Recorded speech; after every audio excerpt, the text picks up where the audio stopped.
Primeiro templo do mundo. 1. A descoberta.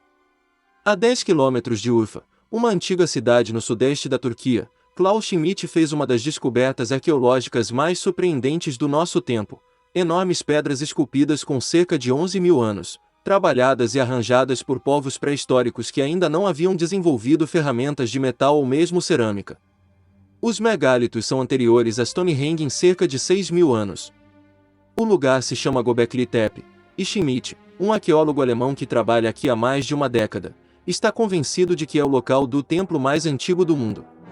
Guten Morgen, ele diz às 5h20 quando sua van me pega no meu hotel em Urfa. 30 minutos depois, a van chega ao pé de uma colina gramada e estaciona ao lado de fios de arame farpado.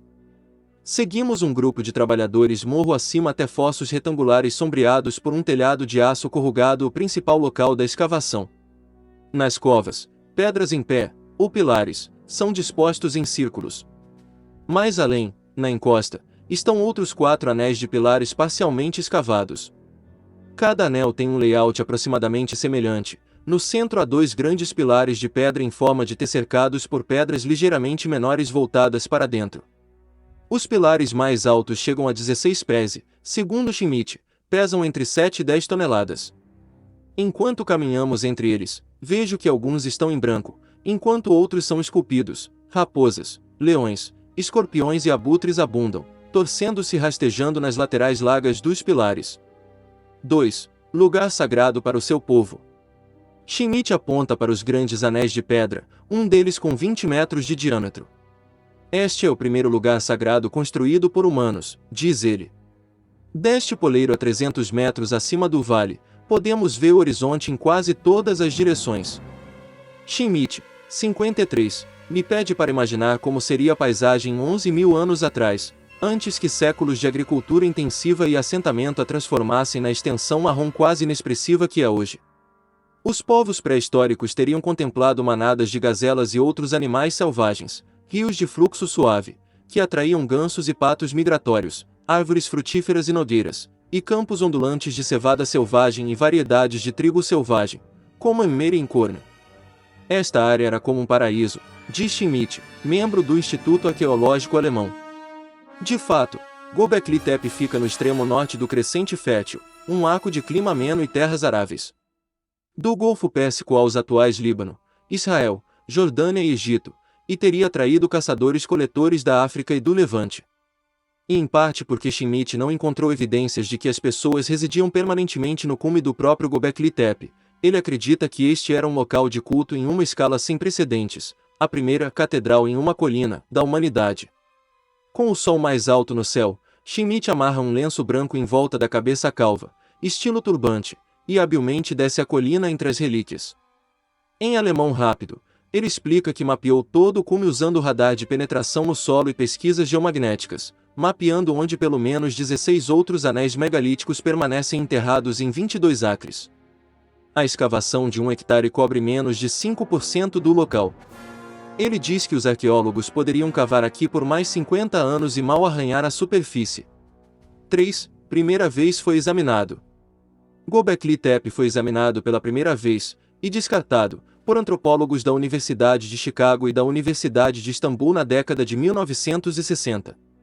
Como parte de um amplo levantamento da região, eles visitaram o morro, viram algumas lajes quebradas de calcário e presumiram que o monte não era nada mais do que um cemitério medieval abandonado. Em 1994, Schmidt estava trabalhando em seu próprio levantamento de sítios pré-históricos na região. Depois de ler uma breve menção ao topo da colina coberta de pedras no relatório dos pesquisadores da Universidade de Chicago, ele decidiu ir para lá sozinho. Desde o momento em que o viu pela primeira vez, soube que o lugar era extraordinário. Ao contrário dos planaltos austeros nas proximidades, Göbekli Tepe, o nome significa colina da barriga, em turco, tem um topo suavemente arredondado que se eleva a 15 metros acima da paisagem circundante. Aos olhos de Schmidt, a forma se destacou. Só o homem poderia ter criado algo assim, diz ele. Ficou claro imediatamente que este era um gigantesco local da Idade da Pedra.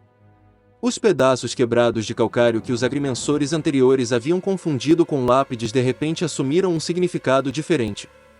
Schmidt voltou um ano depois com 5 colegas e eles descobriram os primeiros megálitos, alguns enterrados tão perto da superfície que foram marcados por arados. À medida que os arqueólogos cavavam mais fundo, eles desenterraram pilares dispostos em círculos. A equipe de Schmidt, no entanto, não encontrou nenhum sinal revelador de um assentamento, nenhuma lareira, casas ou lixeiras, e nenhuma das estatuetas de argila de fertilidade que se espalham por locais próximos da mesma idade. Os arqueólogos encontraram evidências de uso de ferramentas, incluindo martelos de pedra e lâminas. E como esses artefatos se assemelham a outros de locais próximos, previamente datados por carbono de cerca de 9000 AC, Schmidt e colaboradores estimam que as estruturas de pedra de Göbekli Tepe tenham a mesma idade. A datação por carbono limitada realizada por Schmidt no local confirma essa avaliação. Do jeito que Schmidt vê, o terreno inclinado e rochoso de Göbekli Tepe é o sonho de um pedreiro. Mesmo sem cinzéis ou martelos de metal, os pedreiros pré-históricos empunhando ferramentas de pederneira poderiam ter escavado afloramentos de calcário mais macios, moldando-os em pilares no local antes de carregá-los algumas centenas de metros até o cume e erguê-los na posição vertical. Então, diz Schmidt, uma vez que os anéis de pedra foram concluídos, os antigos construtores os cobriram com terra. Eventualmente, eles colocaram outro anel próximo ou em cima do antigo. Ao longo dos séculos, essas camadas criaram o topo da colina. Hoje, Schmidt supervisiona uma equipe de mais de uma dúzia de arqueólogos alemães, 50 trabalhadores locais e um fluxo constante de estudantes entusiasmados.